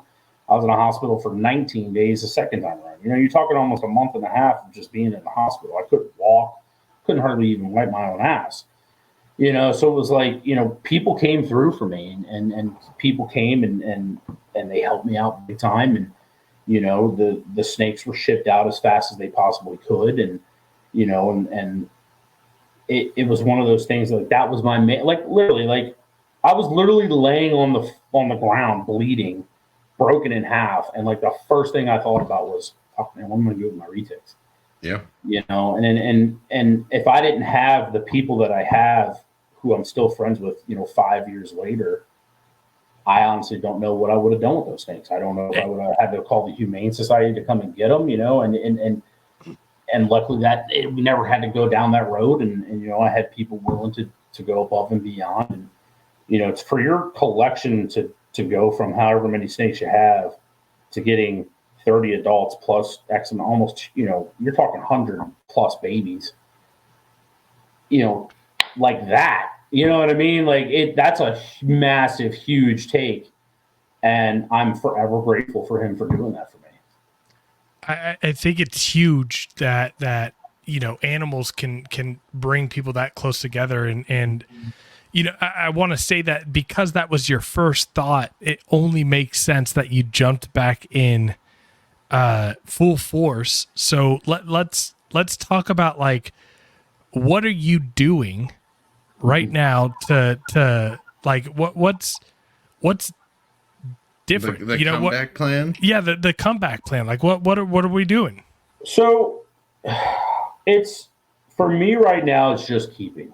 I do plan on breeding the hypo, only because it kind of just fell into my lap. I had no desire. Do you need a Kalatoa to be sent out to you? Goes back to making heads, man. Not trying to unless you got a Kalatoa head hypo. Hey, there's a difference between making first ever Super Dwarf heads versus Super Dwarf. Not my thing, bud. I'll let you take that. They're just not my thing. I don't know. They're cool. Hey, I mean, you're a little Flair, he's fine. this big, I'll sell them. I'll just send you the money for them, man. But that goes back to not, saturating a market, I guess, that kind of exists just because you could. Right. I want to, I've been talking to Shane. There's a couple things that we can do. I really would like to see a Sunfire hypo, Sunfire Platinum hypo, things like that coming up. But right now, man, it goes back to what we were talking about before. Like it's just getting the snake in its visual form that you always wanted. Right. Orange glow, orange ghost stripe. That snake is incredible. It's insane. I never had a pied. I was going to get him before I got hurt, and then I just never got into him. And now I want a high white pied, so I got the high white pied. Travis Warren and I are really good friends. He and I, he sold me a Machino Anthrax. I've always wanted a Machino Anthrax. Dude, so they look insane. Yeah, they're incredible. They're incredible. So it's more just keeping things that I always desired. And I got a couple things that have sunshine blood in it. One from Weston and another one, and then just keeping stuff that that was mine, that I got back from Weston that he didn't really want anymore either. The sentimental stuff, right? Yeah, the super phantom, for instance. Like she's nothing cooler than a blue-eyed white snake. Like it's just awesome. Yeah. And she's amazing. Her personality is incredible. she's like 13 or about 13 feet long. I don't know. She's about 13, but super tame, super cool, super laid back animal. And that's kind of where I'm at, man. Just really, really, really just honing down my collection to maybe 10, 15 animals that I enjoy going out. I've got my GC cow finally, that I enjoy going out and I like to handle. And it's not about breeding free anymore. It's strictly about keeping these animals. And, I did all that. I had 30 adult retics at one time, and it was like a full-time job on top of my full-time job. I mean, I would come home and I would spend 2-3 hours a night inside my snake room, cleaning cages and, feeding them. And then the process would start all over. And there'd be sometimes, I wouldn't even go out on the weekends, because, I was young. I was in my mid-20s, bought my first house, didn't have a lot of money. And, I was staying home and cleaning the snakes. And I don't ever want to be in that situation again. Like, I can go down to my snake room, spend 2 hours right now, clean everything, do what I need to do. And then if something goes to the bathroom tomorrow, literally 10 minutes, clean that one cage. And then I can enjoy my snakes. I can hold them. I can take them outside. Now that it's, the weather's breaking. It was 80-some degrees here the other day. I had my Sula out, letting her climb around on the little jungle gym thing that we have. Letting her stretch out and climb and kind of be out in the open and do her thing. When you have that many snakes, it's hard to do that. You're always constantly cleaning and constantly, it's more of a labor hobby than it is like an enjoyment hobby where it's like instead of working all the time. Especially with retics. Yeah. Especially with retics. And that's why, a lot of people have been asking me because I've been selling some older animals and they're like, are you getting out of retics? Because they're seeing me keep chondros and I got a couple carpets and we got to get into that. I want to keep some of this so bad. We've been talking. Dude, I've been having so much fun with the other species and people and I'm selling some adults here and there and people are like, are you getting out? And I'm like, no, I'm not. But I want to get back to having a number of retics where I can give them all individual good attention, right? And not that they're neglected or anything, right? They're constantly being cleaned and everything, but like, I gotta pick like my 5 or 6 animals a week that I want to interact with, right? And then the other ones gotta wait till the next week, and then the ones who didn't get that week gotta wait till it's when you have 35 retics, and not including hatchlings that you're selling, you don't have time to enjoy them. And when I started keeping other species, I started enjoying that. I felt like a kid again, and I was like, I need to get back this way with one of my favorite animals, which is retics. Less is more, right? It's that old saying, less is more. And you get to, like you just said, you get to enjoy them more. Like, I can walk downstairs right now. I might have one dirty cage because I fed the other day. I'll clean it tomorrow. It's almost 1:00 a.m. I'm not going down there and do it now, but like you might have one cage that you need to attend to. And then you can hang out with the rest of them. You can get them out. You can take the pictures. You can get them outside. You can let them crawl around. Like, once it's warm enough out, I'll have my big super fan them out crawling around the yard almost every day. Dude, that's a dream snake of mine.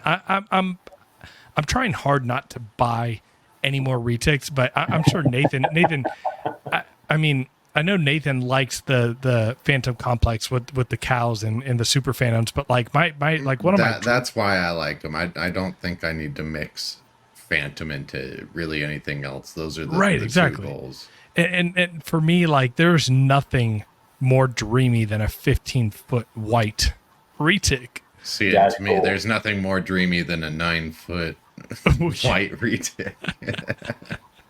No, I would have a 20-footer. Like Bob posted that one. It was so cool, man. I mean, but again, it's all about perspective, right? Like Nathan's got the back thing, and there's I've got excuses. We've been over this, right? Exactly. Oh man. So I want to ask you just like kind of on a personal level, and I mean by personal in regards to like because you just recently got one of my Slayers. You're keeping. You said everything that you're keeping is about like what you love. I kind of want to hear a little bit about like where, like, you got a Sula, right? And Sula's, the goat. What was it about Slayer that made you get a female? They're basically little mini Sulas, and their pattern, their color, it's. back in the day, this is a long time ago, people threw Solaire to Sunfire because it enhanced the colors. Ooh, do you want to hear a pairing I'm about to do? Is that what you're about to do? I'm doing a Shane Fire Sun Tiger Purple OGS to my female Solaire this year. There you go. There you go. Now, see, that's a hell of a breeding. Right. Now, that's something that you're doing for you. So, Right, in my opinion, yeah. there's really nothing wrong with doing something. I mean, you know, at the end of the day, they're your animals. You spent the money. You're going to clean them. You're going to do anything. But this breeding just to breed, you know, that's got to stop. I mean, I had a guy the other day wanted to breed a tiger to a normal. And I'm like, for what? He said, welcome to make super tigers. I'm like, you don't even know what you're talking about. And you're just going to breed just to breed. And it's like, that's the shit we got to cut out. Yeah, and I mean, even these animals are not going to be like. I sold my Solaire clutch out in 5 weeks. My Philippine clutch is about sold out, and it's been 3 weeks. And those are animals going for $1,500, $2,000. And this pairing that I'm doing with the Shane animal to the Solaire is, it's maybe at most $1,000 animal. Right? Like it's absolutely not about like it's. I want to make a badass looking version of what Shane's doing. No, and that's cool, and that's and then, you know, and Solaire's and localities they have their, if you do it right, they have their place in morphs. The thing about me for some of these like I love jams. I can't find one. I would love to find one. A jam? I'm not I don't like male retics. Just like I don't. Eric Lee was pairing them this season. Hit him up. Eric's got jams. Yeah, I like Eric and I are friends. I like Eric's a good dude. Mm-hmm. The locality stuff has always been cool. I mean, hell, I had a bunch of 25%, 50% jam stuff for the longest time, and I like that it reduces the black instead of brings them more on. And some morphs, it works. Obviously, if you're trying to make a purple jam, it doesn't make any sense. But like, or a platinum, but things like that. It just doesn't work out. Like you need that contrast in color. But the localities, ever since the ban, they're damn near hard, impossible to find. Some of them, Sula's for the longest time. If you bred it, it was your line of Sula. And it was, you had the Wilkins line, you had the Reed line, you had, all these other ones that were, and it's like. I'm going to have James on to let him defend the Reed line or to talk about the Reed line. I got to. Man, whatever. I'm not even going to get into that fucking mess. Oh, man. But it's one of those things where, the localities are becoming harder and harder to find. And, a perfect example is your clutches, how fast you sold it. And, at the same time, for the money, that's damn good money, especially in this day and age, period. It doesn't even matter about, snakes or not. I mean, people are struggling to put groceries on their, in their house. Right, exactly. They're paying for snakes. $1,500 for a snake, right? So, good for you. But that's a really good breeding, right? You're creating more of these snakes that we can no longer bring in. Well, we can. But, like, there's... Bob can. Yeah, which is cool, whatever. But they're snake. People act like, it's like, dude, it's a snake, man. You guys act like, sex trafficking or something. Like, dude, it's exactly. Like, you know what I mean? It's read a couple books on the subject, and you'll realize how long it's been going on my bed open midway through. Like literally before we were on here, I'm reading The Lost World. So, yeah, I mean, look, I don't. Bob and I aren't, fans of each other, but you got to respect Bob. I mean, Bob. Yeah, he's the godfather of retics, man. I mean, agree. the guy, we wouldn't have half the shit we do without him, And I mean, between him and Anson Wong. Him, Anson, Anson, and Ed. Between the three of them, they're the godfathers of captive snakes. Like, period. And it's Bob brought in a lot of stuff, and then Nerd had kind of their niche with the Phantoms and the OGS and the Anthrax and the Jag and that kind of stuff. And I will say, Nerd's Phantoms, no one has produced a better Phantom ever. No, I mean, they have the original lines. I mean, and that was kind of cool. Like when I was friends with Andy, not when I was friends, but like when Andy was working at Nerd. He was their retic guy. Like he did all the retics. And so I got to go up there and hang out and just shoot the shit with them. It wasn't like one of those tours that like they kind of rush people through. Like we could go through and sit there and for hours and just hang out and talk and do stuff. And some of the stuff that they were doing before it even got out, like it was just some of the coolest things in the world. I mean, I got an anery anthrax from them. I don't even know how many of those exist. Weston has it. I think he sold it to somebody else now, but like, there's just been animals that Nerd had, back in the day that just, that have just been incredible pinnacle retics. I mean, Shane, almost his whole entire breeding is Jaguar, OGS, Sunfire stuff. You know what I mean? And it's just like a lot of those snakes came from Nerd originally. So Nerd was at the forefront for the longest time, producing some new stuff, and then it just kind of died off. But yeah, I just want to selectively keep, man. Just selectively keep. Just keep stuff that I like. It doesn't even matter what it is. When you look at a Solaire, it's just to the average person who doesn't really know about snakes, they have no idea how truly rare that snake is in the United States anymore. And what sucks about them is they were one of the most bred animals back in 2012 and 13, and now you can't find them. Mm-hmm. It's so mind blowing that like they're just so far few in between. And I feel like it's like that with a lot of the locale stuff. I'm thankful that we have guys like Rodney and other guys that have pieced these things together, and they keep these locales true. And there's guys like you're doing your line, the lineage with them and stuff like that. Like, that's awesome. You can go back and now you can look at multiple generations of the breeding, and you have that. And I wish more and more people would do that, especially with the locality stuff, because then you truly know where it's coming from. Back other stuff, you don't really know where those lines came from. There's no pictures of it. There's no proof. I mean, we just didn't prioritize localities ever, and that's why there's so many question marks, and I guess that's why I think people today are valuing more when they can find locality animals. And I mean, you see the same thing happening, and there's a shift happening with Morelia and carpet pythons right now. There's people were they were in a war less than a decade ago about like crossing different carpet pythons to each other and different localities and things like that, and creating just like different morphs to make them look good. And then there were the purists that were really trying to hone in, but like recently, people are wanting the gelatin carpets that are Northern Peak, Australias, or they're wanting the Papuan carpets, or they're wanting inlands, or like, I don't know. It just seems like people are starting to geek out a little bit more about the idea of like knowing where an animal is from, learning the natural history, and wanting to keep it. Yeah, I don't really know much about any other animal than retics. No, I mean, I'm very surface level with carpets. I've maybe listened to like a handful of NPR episodes that everything I just spewed there was an NPR quote.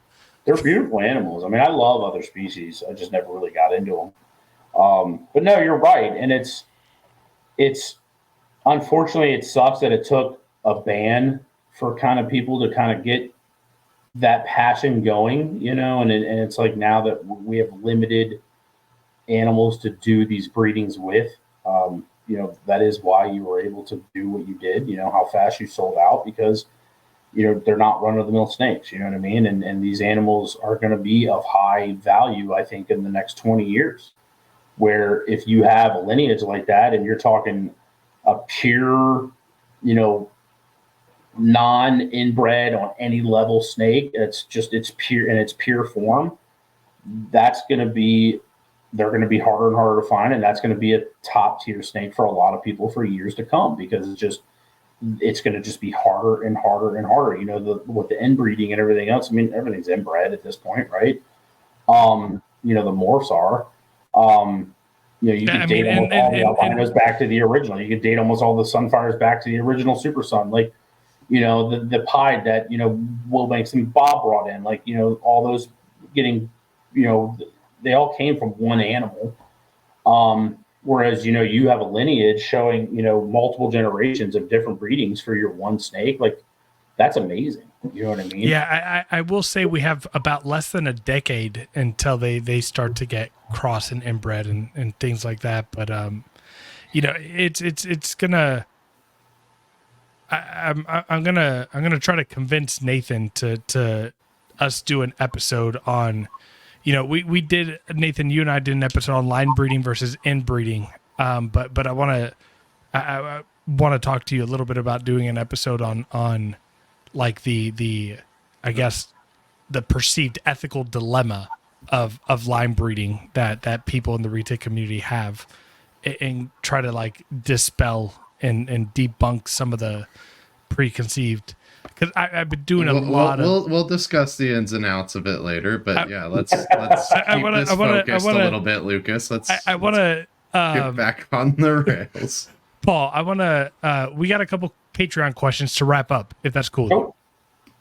All right, Nathan, they were just sent like literally before the recording, which is why I didn't text them to you. So I'm just gonna read them off the bat. And we'll keep it to a couple just because there's a couple that would be like 30-minute long answers. So, and we got about 10 minutes to wrap. So exactly. We try to keep the episodes around 2 hours, but so I want to know. So Jordan at Heartland Reptiles, one of our sponsors. Shout out Jordan. I think this is a beautiful question. What do we need to hold on to from the old time mentality, and what do we need to get away from? I think it's the same answer. Is holding these people responsible for their actions, and that can go both ways, right? So I had a young kid hit me up the other day. He's like, "Hey man, I need your help," and my answer was to him, "Okay, are you going to listen to me and I can help you, or are you going to go to 10 other people and get misinformation or whatever and try and do this, 10 different ways? Because it's not going to work." And that goes back to kind of my thing of, it's not my way is the only way. It's just, if you're going to do something that works and you want to show other people how to do it, you don't want them doing other things. Like for me personally, I don't drop my temps. I don't do any of that stuff. Like, my temperatures stay the same all year round, and my snakes breed when they want to breed. And that just works for me. Some people, drop their temps. So if I'm sitting there explaining to you and I'm trying to help you, and you kind of just take what I'm doing and you kind of just throw it by the wayside, you get lost. Like, don't waste my time. But if you're willing to talk to someone like me, Shane, even now you guys know what the hell you're doing. Listen to that person. You reached out to them, like you initiated the conversation, so at least try to implement what they're saying and do it. And if it works, good. If it doesn't, okay, go to somebody else then. But don't try and get a bunch of different misinformation and kind of disrespect the person that you initiated the conversation with. Like, I know there's a bad stigma about the OG people not wanting to help. And I always said this, and I learned this kind of the hard way coming up. As soon as you became competition, they kind of dropped off and didn't really want to help you anymore. So I was blessed. I was blessed when, Andy didn't see me as competition. He worked at freaking Nerd. Like, he had unlimited genetics to do whatever. He took me under his wing, taught me how to breed, taught me how to cut eggs, taught me how to, palpate, and do all these things, and showed me that, breeding started 3 months before the first lock, 4 months before the first lock. Like, it wasn't like, oh, my snake's ready to breed. Like, you got to get them ready to go, and, heavier feedings, and all, there's a lot of stuff that goes in on it. And so I think it's almost like the same answer. It's like, if you're gonna approach somebody who's, that you respect in the industry, and you're gonna ask them for advice, then follow the advice. But don't do that and then turn around and ask 4 other people who you're going to get 4 different answers. And now you're trying to apply 4 different ways of doing one thing. It's just not going to work for you. Right. And then people like me will get frustrated with that. And then we'll just tell you to fuck off. I mean, it is frustrating. And I mean, I can't say this from a breeding perspective, because I don't, anybody who asks me, I haven't, been doing this long enough to kind of follow up to see what worked and what didn't. But it's the husbandry thing, right? Like, they'll ask you about like, hey, what do I do when my snake's doing this? And then you guide them through the whole process. And then when they don't follow up on the things that you're recommending to do to change, because they went about it in a different way. It can be, it's just like, dude, I just spent the last like 2 hours off and on texting you, and I value time way more than I do money. Right. So like if you're going to reach out to me and then, just completely disregard what I said, and I spent 2 hours of my life, trying to support Trying to and help you, somebody who Right. I've never met, you know what I mean? And then you just take what I said and just kind of just totally disregard it, then I don't want your help anymore. Right. But there's been a lot of guys, like, because I was that guy once. I reached out to people, and Rodney helped me out a long time ago, and me and Rodney were friends for a very long time. And then it's been this nice thing where there are some guys out there that will help you, and I'm willing to help if you're willing to take the advice, and you're willing to go, okay, let me apply this, let me try it. I just helped somebody out with mites. I said, hey, look, and I flat out told them the same thing, like, there's a billion different ways you can get rid of these things. Some people use mineral oil, some people use this, some people use that. Like, this is what I do. If you and I are willing to engage in this conversation, then take what I say, at least give it a chance. And if it works, it works. If you're going to listen to, multiple different people, you might end up killing a damn steak. You know what I mean? So it's just, that's all. It's just, I think there's a lot of guys out there who are willing to help, and I want to help. And something Weston said in your last one that resonated with me, where it was like, these old guys that are older than me, and I ran into the same issues, they want to give shit to people the way they're keeping their snakes, but then they don't want to help you out. So it's like, well, if you're going to sit there and complain about it, but you're not willing to try and fix it, what are we doing? Right. Don't complain about something that you're not willing to try and fix. And that's where I'm at, where I'm willing, I'll help anybody, man. It's, pay it forward, I guess, is the way I can express it the best. Right. All right, man. I'll probably be reaching out to you for some other breeding questions that we have a patron who lives in the same area as you, and I want to get him back that information, but I want to wrap up almost a 2-hour episode, and Nathan's got your Instagram pulled up. If you guys are interested in following and what he's doing, and I don't know, I mean, something that was amazing that really just talked about is this idea of you coming back and just getting what you're obsessed about. You take great pictures. You have phenomenal and beautiful. There's not an average looking retake in your collection. So if you guys want to follow him at the Retic Keeper on Instagram, and Paul, I want to thank you so much for coming on. Yeah, for staying up late with us. I appreciate you. It's 1 o'clock here. I'm a little tired. Yeah. We're gonna wrap up here, kick you back to the studio, but I definitely want to have you on down the road, follow up, like once you start pairing some animals and talking about all that good stuff. But I know that we've been talking off and on for quite a while now. It's finally nice to put a face to the name and get to talk to you. No, I appreciate you both. I appreciate what you guys are doing, man. It's a good show for sure. I've been watching a bunch of your episodes, so I appreciate you guys asking me to be on. Yeah, it's been a pleasure having you on, and we'll talk soon. But have a good night, man. All right, you guys. See you later. See you later, Paul. All right, bye, Nathan. All right, so man, awesome episode, and I feel like we probably could have had him on for another couple hours and just continue to shoot the shit. But before we log off, guys, I just want to give a massive shout out to our Patreon members. We didn't get to all your questions tonight, and I think that's just because I don't know, Paul was an engaging conversation. But if you guys are interested in joining our Patreon, lowest level is $5 a month, and I guarantee you're not going to find a more poppin' retic related Patreon that's out there. We have an amazing Discord. And I'll tell you what, my retics are popping right now. I keep hearing drops behind me. And drops. I've heard a perch get pulled down in the last couple minutes. It's fucking awesome. It's going wild over here, dude. But my retics do the same damn thing with those focus Q perches, man. When I'm in there, I'll hear a little like ding ding ding, and it's like the perch falling down. Those skinny shelves. I think I just heard one of the bigger females fall off. That's awesome. I was just like, oh my god. All right, well, I'm gonna enjoy the retic mayhem after the show. You guys enjoy this episode as much as we did. Leave a comment, comment, subscribe, do all of that, and we'll see you on the next one. See ya.